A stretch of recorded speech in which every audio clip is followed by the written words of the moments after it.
Today we're going to compare the iPhone SE versus the Pixel 3a, and if you're planning to buy the iPhone SE, there's a chance that you may be looking at the 3a as well. Honestly, I would wait until the 4a comes out, but this is like the budget battle of the camera comparisons.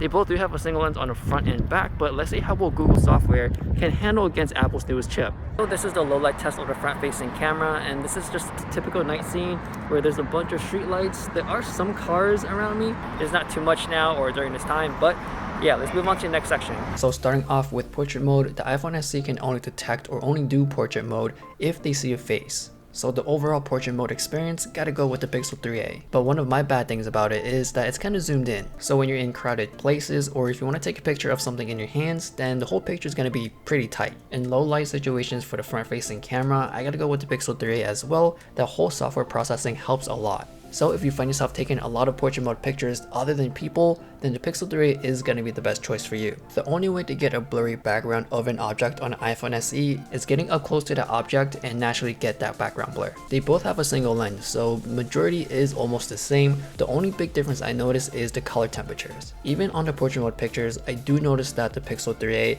it tends to do a lot more of the white balancing, so the whites actually look more white. On the iPhone SE, it looks really warm, but if you want to know which one looks the closest to the eye, it's in between both. Moving to low light, I noticed that the Pixel 3a, you can actually see better in the darker spots, and I think that has to do a lot with the processing. It's the same thing here with the white balance. Whatever is supposed to be white is white on the Pixel, but on iPhone, everything looks more closer to the eye. I did notice that if you see some sort of greenery on a Pixel 3a, it kind of tints the whole picture to be a bit on the green side. And the Pixel 3a does have night mode. I'm not sure why the iPhone SE doesn't do it, even though it does have the latest processor that can do it. But even just in regular dark pictures, the Pixel still looks better, so you do have night mode just in case. Now for the overall camera experience, the only thing that kind of pulls me back from the Pixel 3a is the processing. After you take the picture, you have to wait a bit for it to process, so if you plan to take a lot of pictures on that day, then you would find that annoying. But if you do take a picture here and there, and if you don't immediately look at your pictures to review, then it's fine. For video, the iPhone can shoot up to 4K 60, which is pretty amazing to me. On the Pixel 3a, max you can go up to is 4K 30. As for white balancing, it's really similar to the pictures. For the iPhone SE, you can see that the warmth is coming from the sun, which replicates it really well. So if you do like the warmer image, or if you don't mind it, then iPhone will be better for you. Now for stabilization, I gotta go with the Pixel.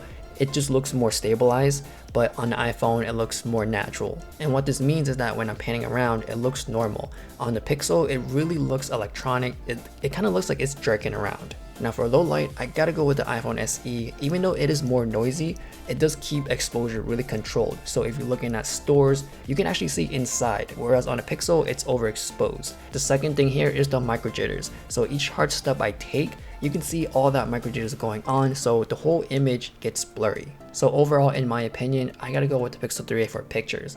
It does offer the same quality as the flagship model, and you do have a lot more options. Like you get portrait mode on everything and night mode. For video, it's obvious that I'm gonna pick the iPhone. You do get more of a cleaner image, and you do get 4K 60. So that is my comparison between these two phones. Let me know which one you would pick or which one you think is better. Please follow me on Instagram. I think I'm gonna do more quick camera comparisons on there just to let you guys know which video is coming up next. If you guys are interested in any of these phones, I do have the links down below. Don't forget to give a like, subscribe, hit the bell, and thanks for watching.